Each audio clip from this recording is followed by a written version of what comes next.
kowe mangan bareng-bareng padha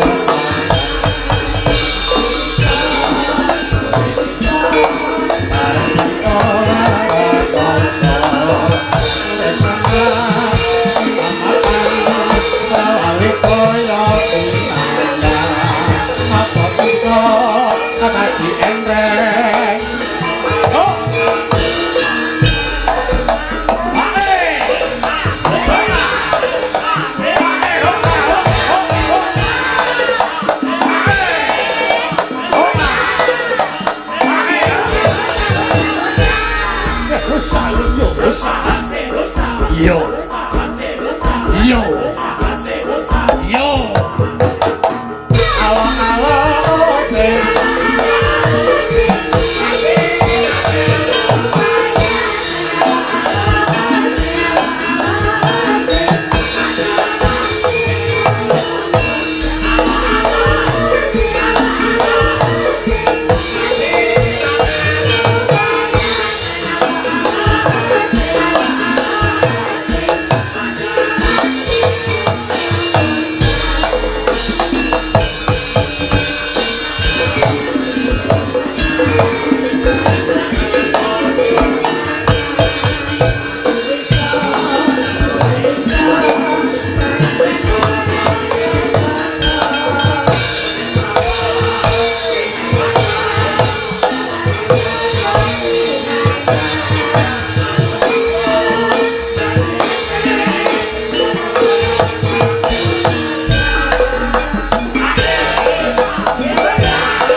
Matur nuwun. Wis joget kabeh. Heeh, bluk. Iya. Kowe rak ya melu joget, melu no. Ben sing ngedrami seneng instrumen aku. Iya. Nembang sikik mak. Anakku padha bekti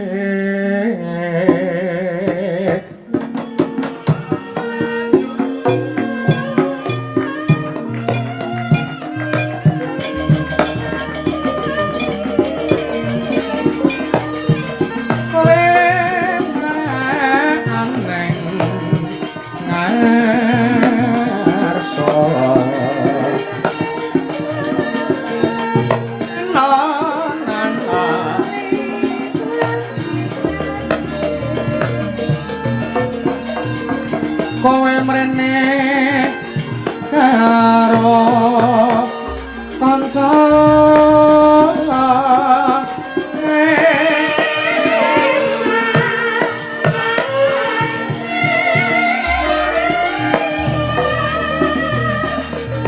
angle para mi ya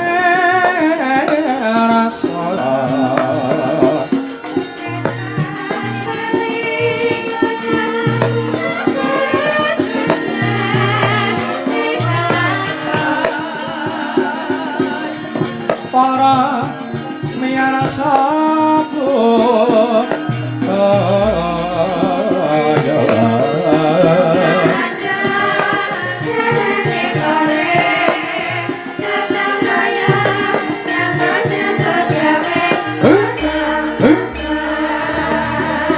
Mokyo mangena ayo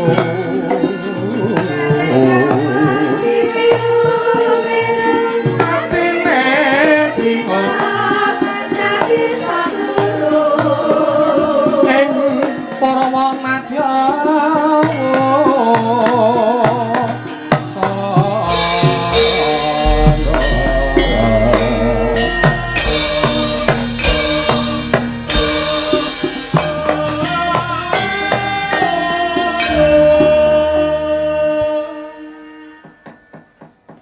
ya digawe pindho ya mak. Pindho ki ora apa-apa bluk. Mergo kowe muni dhewe to, nek pisan ki kowe ki sok ora marem, ya to bluk? Iya. Lah iya. Biasane Asmarandana ki ya guru sok pisan. Iki aku sing wangsulan gandeng kowe mbagekke aku. Aja. Oh. Gandeng kowe iki nggawa anak bojomu. Sapa? Anak bojoku sapa? Sing demung kuwi rak anak bojomu. Oh. Ora lah kowe iki bojoku udu anakku. Lho, kowe iki nek sepatute ibu karo anak ki nek anake isih bayi iki anake disusoni. Iya. Dadi sing demung kae iki anakmu ya bojomu. Oh. Iya, Mak. Kae ora iso disapek kok. Mula aku ki jane ya wis ora bluk. Ya mergo sing demung kae. Iya ora apa-apa. Gandeng ana Dubreksa Wiraswara. Dikon nyarirani bluk. Oh ya. Sapa, Mak? Mbas Adi. Oh. Kuwi panjenengane tak kon ngati-ati lho. Ah ngopo? Iki lagi rame pemuda pembasmi boti. Oh. Iya. Kok nek nganti ketemu ning dalan diplecet rak malah cilaka. Iya. Mas Adi Waloya. Ndekno jenenge Facebook iki jenenge Elsa.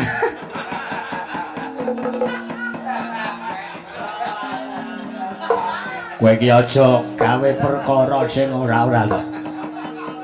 Nek kira-kira kowe iki ora nyata ki aja mbok eneng-enengke, nek kowe ora enek ki aja mbok gawe-gawe. Kalau wonge wis mbesengut. Wah iya. Mau sing nyangkem nek guyon aja nglarani atine kanca. Sapa mau? Aku. Oh. Aku ki ngelingke kembalilah kepada kodrat. Oh. Ayo Mas Adi. Gandeng sampean ki ben esuk ki wis lari. Syukur-syukur sesuk ditambahi fitness ning omah wae, home workout wae. Mergo engko nek ning gym malah saya marah.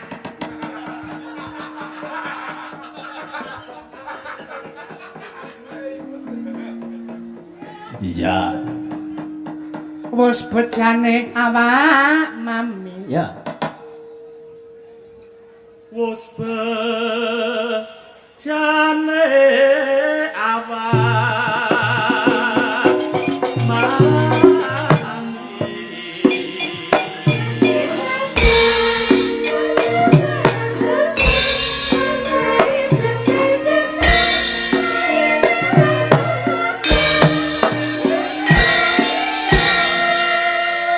Wes iki kanggo para ibu-ibu sinden. Ngapa? Klebu kowe bluk. Heeh. Kene iki nuwun sewu arang eneng sawah jembar pari lemu ki arang nang kene. Oh, lah anane. Anane cah sekolah sing padha nuntut ngelmu. Oh iya. Mula senggane diganti. Cah sekolah sing sregep sinau, amituhu piwulange guru. Bluk. Iya. Ayo di anu senggane tok wae, Mbak. Ki ngelatih kekompakan cangkem. Iya. Mergo iki bengi iki sing tak jakke ora saben bengi dadi siji lho. Iya. Ana sing jupukan ya, Mak. Jumputan. Iya. Ndeng cah sekolah dipepet ora dipepet. Ya, cah sekolah sing sregep sinau amituhu piwulange guru. Wah. Bluk-bluke. Ora sah kuwi mung karanganku. Oh iya. Ya. Ayo, Bro. Cik ro lho. Cah sekolah sing sregep sinau amituhu piwulange guru.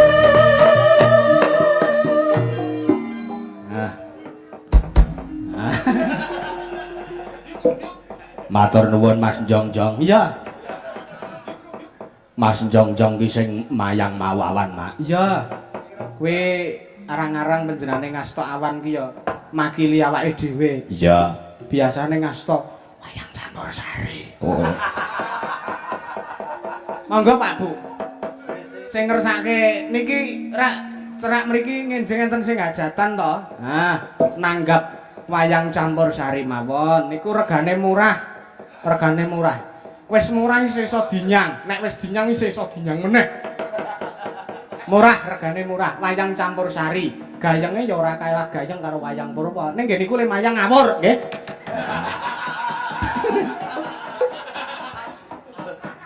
Kowe iki piye to mrumusake kok malah tok pet. Heeh. Matur nuwun senggakne kompak iki ya mung ana siji sing ora kompak iki. Sapa? Mbak Via kae ketok.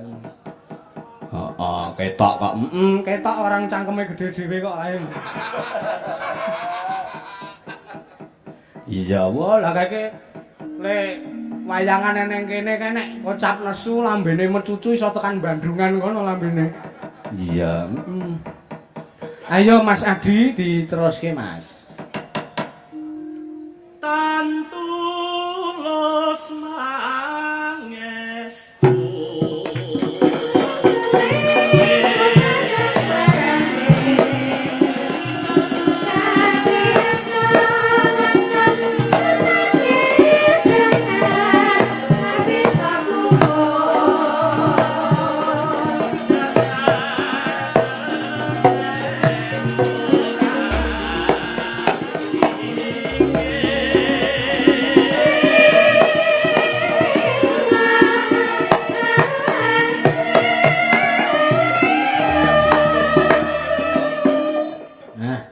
Bluk-bluk. Ki mau senggakane ki nek ngono kuwi monotut. Iya. Lah sing bener piye?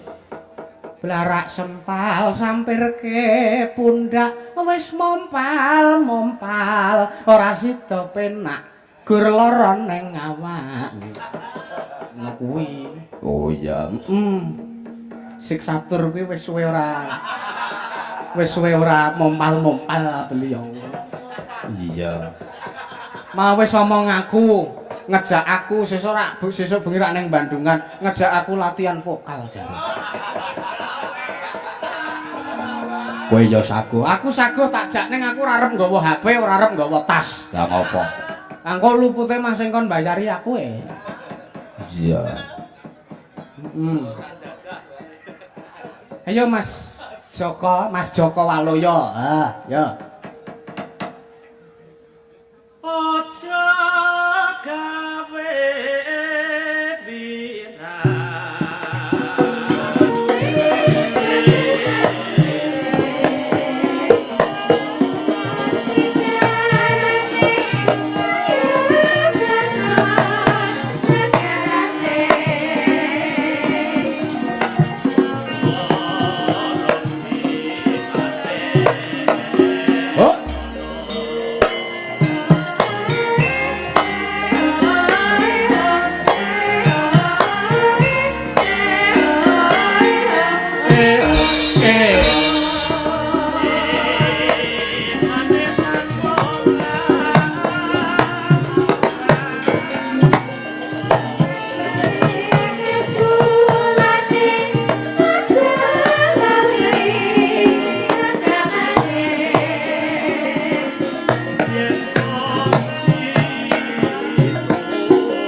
Mangayu Bagya sartane nderek bingah awit wis kasembatan nggone warga masyarakat ing dusun Celengan nindakake adat sartane tradisi merti dusun. Oh ya. Iki dinane Jemuah Kliwon sasine sasi Sapar. Ya. Suran wingi ya wis nindakake adat tradisi suran ya, Mak. Iya. Ana ing antarane tambak dusun. Ya. Terus bersih dusun. Ya, Mak. Kuwi slametan. Iya, mambengi ya wis diadani slametan. mau awan uga wis ditindakake kenduri. Iya. Kanca-kanca mau tekan kene iki jam 11. Iya. Dinane jemuah. Tekan kene saurunge jam 11, munggah panggung jam 11. Tetabuhan sikik karo kenduri. Iya. Ditabuhi kebo giro. Kene wis adate kaya mangkono. Oh iya. Bar kenduri kanca-kanca medun meneh Jumatan nek sing Islam. Iya. Bar Jumatan munggah panggung meneh gedhok kotak dalang bronjong ngasta awan. Oh iya. Mau ketoke wayangane pakem ya mak pakem palan. Iya.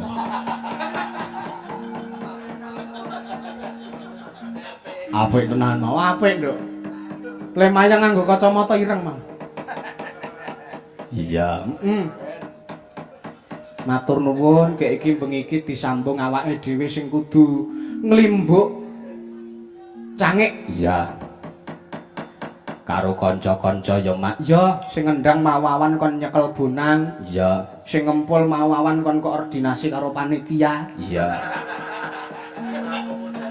Lah ngopo? Lah biasane sing dadi juru kojah omongan karo rembukan karo bapak-bapak panitia klebu Pak Kepala Dusun, Iya. nyane Pak Tri. Iya. Biasane kuwi sing bonang kae si Mbak Win Paijo kae. Kae gaweane live TikTok kae kok mbuh. Kancane Dora gablek sinyal kok dhek duwe ya. Jan dudu menungso kae ketok. Iya. Ning gandeng mau ki si Mbak Win Paijo kae ki malah ning omahe ewuh dhewe. Di amanahe disampirke ning sing ngempul kae. Iya. Mau kon nabuh kon genteni gender kowe. Oh, saya mau akomodasi dulu. Akomodasi barang ngono. Karena ini kalau tidak didiplomasikan terus bahasanya akademis.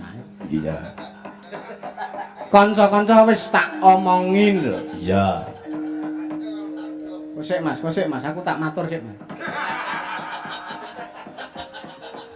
Iya. Kanca-kanca wis tak omongi, wis tak aturi. Iya. Awake dhewe ditimbali mrene sepisan lelipur warga masyarakat Dusun Celengan Desa Lopait, Kecamatan Tuntang, Kabupaten Semarang. Iya. Supaya lelipur. Iya. Ping pindhone awake dhewe sak kanca mrene iki supaya ndedonga. Iya.